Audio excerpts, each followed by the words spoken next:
Hello and welcome to Dee Dee Blooms.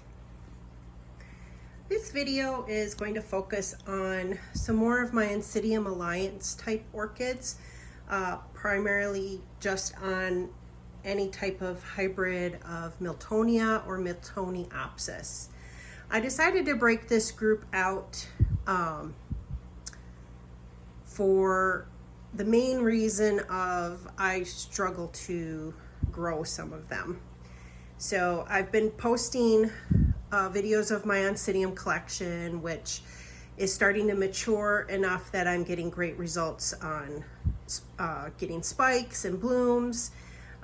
They've been getting easier and easier for me to grow and have success with. On the flip side, Miltonia and Miltoniopsis is not so easy for me. So I want to keep these separate, even though they are part of the Oncidium alliance, and I will continue to feature them separately as things go on. So I'm going to start with the ones that I'm having the most success with, and that would be my Miltassias or Miltassias. I'm not sure how to pronounce it officially. And so this is orchids that are crossed with brassias or brassias, and those typically are, a lot of people call them spider orchids because the flowers have very spindly leaves or petals and sepals, not leaves, I'm sorry. The flowers, petals, and sepals. And when those flowers dry up, boy, they sometimes can be looking like a spider. So I've jumped a couple times. So my Miltassias here are right in this grouping right here. I had to pause there for an itch in my throat. So my Miltassias are all right here, and so I have 4 of them, and 2 are actually the same. And so let me start with these 2 front and center. These are both what I've identified to be, so technically there are no IDs, but they're some sort of Miltassia, but I think they're the Dark Star, or otherwise known as Dark Star Darth Vader. And I should be putting up some pictures of the blooms. This one just bloomed recently, and now this division, when I repotted this, it just kind of fell into 2 pieces. This one is also going to bloom for me, so I got a nice flower bud right there. I've had this plant for, I'm going to say close to 2.5 years. It's really one of the earliest ones I bought off of Etsy. When I first started getting orchids, I was getting the regular grocery store Phalaenopsis or from home improvement stores, and then I discovered this whole world of varying types of orchids, and it piqued my interest. And then I don't know how I ended up on Etsy, but I ended up on Etsy, and I found all these orchid sellers for all the different types of orchids. And so I started ordering young plants from various Etsy vendors. And this particular one, I had ordered it as a Grammatophyllum scriptum var citrinum. And when it bloomed, it was the beautiful flower of, dark magenta and purples and all the spotting, and I knew that was not the Grammy that I was going for. So I worked hard to try to identify it. I think I'm on the right track, but it might not be exact. If someone knows the exact ID, because I should be putting up flowers of the bloomings, please let me know in the comments. But otherwise, this is what I've labeled it as such, and it's bloomed for me fairly regular several times now since I've had it. I've started putting it into self-watering because I started getting accordion leaves, and it's definitely been responding and growing better with sufficient moisture. They're in a mixture of sphagnum moss and small bark, topped off with small bark, and I keep the reservoir during winter just very lightly filled. I don't go all out like in summertime. I keep the reservoirs as full as possible. So then the next Miltassia is this one, which I also got from an Etsy dealer. This would be my next one in my collection, and it's been growing regularly for me, and I feel pretty successful growing it, but so far no spikes, no blooms. This is my Lavender Kiss, and I think I've had this one for about 2 years now. So I'm hoping someday to get it to bloom. It's got beautiful growths. I've seen many a picture of specimen size plants, so maybe it just needs a bit more bulk to get going. So this one is also in sphagnum moss and mixed with bark and perlite, and the top layer of bark and perlite too. You know, I do that, I learned that from Miss Orchid Girl, doing the top layer to make sure the moss doesn't get all full of algae. My last Miltassia is this one. This is a newer one in my collection, and it's actually a division from a friend of mine who also grows orchids. And this one is called Aztec Nao. So it's it matured this growth in my care, and now I've had this one maybe 6 months, and it's a pretty spread out crawler. So it went into this larger self-watering. So I feel like I can handle Miltassias. Like, I feel like that's been going okay. And I grow all of these in my back grow room, and when I'm done doing this feature here in my kitchen, I'll bring you back to where they're actually positioned. So next in my collection, let's take a look at my Miltoniopsis varieties.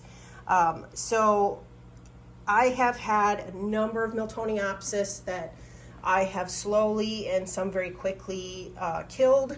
I do not do well at all with Miltoniopsis. I'm on my last ditch effort to try to grow Miltoniopsis, and if this isn't successful, I am not going to grow them anymore.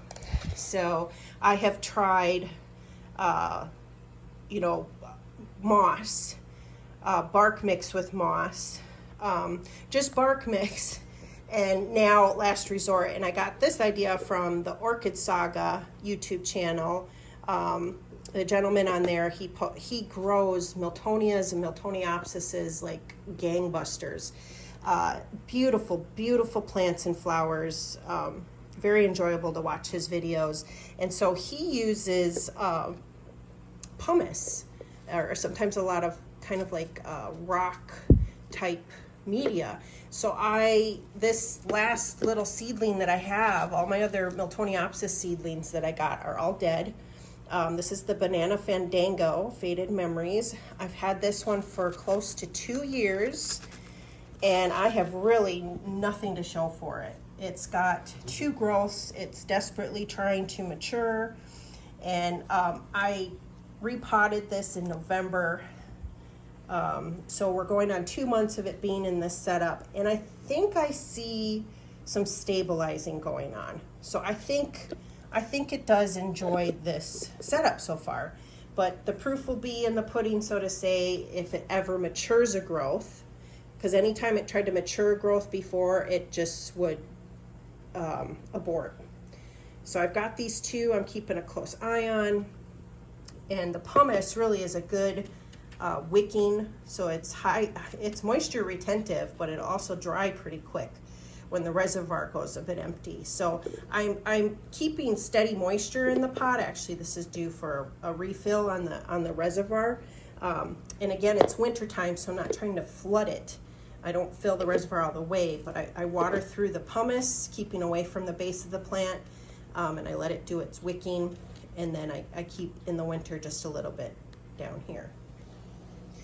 So crossing fingers, I'd really love to grow and bloom a Miltoniopsis. The next one you'll see I have out of the pot. This was potted up in all sphagnum moss with a top layer of bark, and I started getting the orange rot.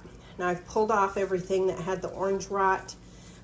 Again, the Orchid Saga channel, he's done a good job of videoing orange rot and some of the issues he's had with Miltoniopsis, and so I want to refer you to him as you know, someone who's pretty knowledgeable on growing these based on seeing his very successful collection. So I'm gonna do the same with this one as I did with Banana Fandango. I'm gonna put this in all pumice. So I just took this out today, and sure enough, I had repotted this in the moss back in July, and it has not done well. It just kind of sat doing nothing through the rest of the summer into fall, and now this winter it has just started to wilt and starting to lose leaves. Now I might have gotten some water up here. It's possible. I don't top water these, so it's hard for me to understand why this is going on, me losing some of these newer leaves, because this is a new growth right here, and the roots are not looking good at all. So I'm going to try the pumice method in a larger self-watering pot than this one, and I'll show you the end result once I have it potted up. But it's just slowly declining, and that tends to be what happens to me with Miltoniopsis and previous Miltonia, like straight up Miltonia that I had. They just either slowly fade away, or they get the orange rot and they're gone within like a week or two. And that orange rot is just awful. And I don't know if it's because I pot them too low, but according to the Orchid Saga gentleman, he doesn't suffer from orange rot too much, maybe once in a while. So I'm very encouraged and hopeful with the pumice setup, I will have better success. So here's, I think I'm gonna put some cinnamon there. I think this might have been a start of some rot. I'll have to keep an eye on that. It doesn't necessarily feel mushy, but when the orange rot sets in, it gives us this really strong, sweet smell. And when I noticed this this weekend, that some of the leaves all of a sudden were turning brown really fast, I pulled the plant close to me, and sure enough, I just smelled it. So I threw out the entire media. It's all newer moss. It's unfortunate, but I would never repot anything else in it because that orange rot can spread to other plants. So I'm hoping to save this one. And oh, I don't think I said which one it is. This is a Princess Diana. This is a newer one in my collection. I've had it maybe 9 months. I got it from, I believe from Seattle Orchids. I ordered it from. And it came in the mail lush and beautiful and strong looking, and I am not doing it justice. So fingers crossed on this one. The last type of Miltonia-Miltoniopsis is, I'm here at my office at work, and I have an Odontonia Pacific Paranoia. I've been growing it here in my office since I got it from a local grocery store. It's working on 2 growths for me. It's not rebloomed. It was in bloom when I bought it. And it's been growing under grow lights here. I'm really hoping I can get it to rebloom in the office. If not, I will bring it back into my home and put it in my back grow room. I'm out here on my patio, my back patio, which is southern facing. And I almost forgot about my Miltonia spectablis variety rosea that I have out here. So on my countertop in my kitchen, I was sitting there saying this is all I had, but I actually do have one growing outside. I bought it as a division. This coming summer, it'll be 3 years. So it's one of my first Miltonia or Miltoniopsis in my collection. And I've struggled with it. So I've had a lot of leaf loss. I sunburnt it. When I received it, it was all yellow. So it was in a very high sun environment. But, so over the past 2.5 years since I've had it, coming up close to 3, I guess I put it in too much higher of a light because a lot of the leaves on the existing bulbs I totally sunburnt and then they died. And then I lost a number of growths and a number of flower spikes. and it just really has struggled in my care. I have it in a chunky bark moss mixture. It's due for refreshing, which I'm going to try to do this spring.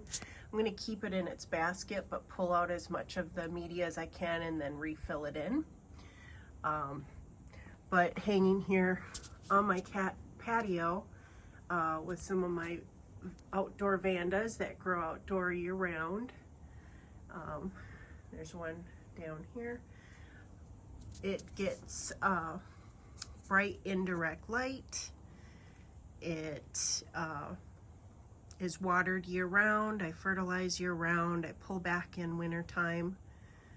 And it's been this past year slowly but surely putting out new growth. It's starting to throw some of the growth out of the basket. It is really starting to recuperate. So I'm hopeful that it will bloom for me maybe this coming season. I don't expect many blooms, but maybe just a few. And when I first bought it, it actually had a flower spike, so I did get some blooms. I'll see if I have the old pictures. If I do, I'll be inserting them now. If I don't, then they won't be inserted. But they're beautiful and fragrant, and it has taken a while to bounce back. So this can be one that if you do too many things wrong to it, yeah, it'll take some time. But I've stuck with it and I haven't killed it, so I'm pretty proud about that. This hybrid, which is a Miltoniopsis hybrid, they call it Odontonia. And I'll be putting, hopefully I've been putting labels at the bottom of the screen as I'm talking about the plants, giving you the full hybrid crosses. So this one actually hasn't been doing too bad. I purchased this one because of the name Lulu. This is in memory of a cousin who passed away. So I tend to look for orchids with the names of my loved ones that I've lost. And so I was like, okay, I'm gonna try this one. I'll be extra sad if I lose this one, but this one actually has been growing really well. I repotted it in August, and it's been maturing this new growth, and it put out this growth right here. And it's got some accordion leaves, so I know in the summertime, in the fall when it was still pretty warm here in Southern California, I did not water it as well as I should have. So I think this one's gonna end up in self-watering coming up. I'm just, you know, I don't see severe issues with it, so I really don't want to disturb it. I want it to settle in and grow some really good roots. And then maybe if I see some more new roots coming from this growth or the next new growth, I'll probably repot it into self-watering. So that's the collection I have. Now I'm going to move back all the ones where they grow, and I'll the next section of this video will show where I'm growing them. The first growing space is for my Miltoniopsis banana Fandango here in my front northern growing window with all my Phalaenopsis and Paphiopedilums and a few other various orchids. And I have this one seated right here under some grow lights, and it gets the ambient light from the northern window.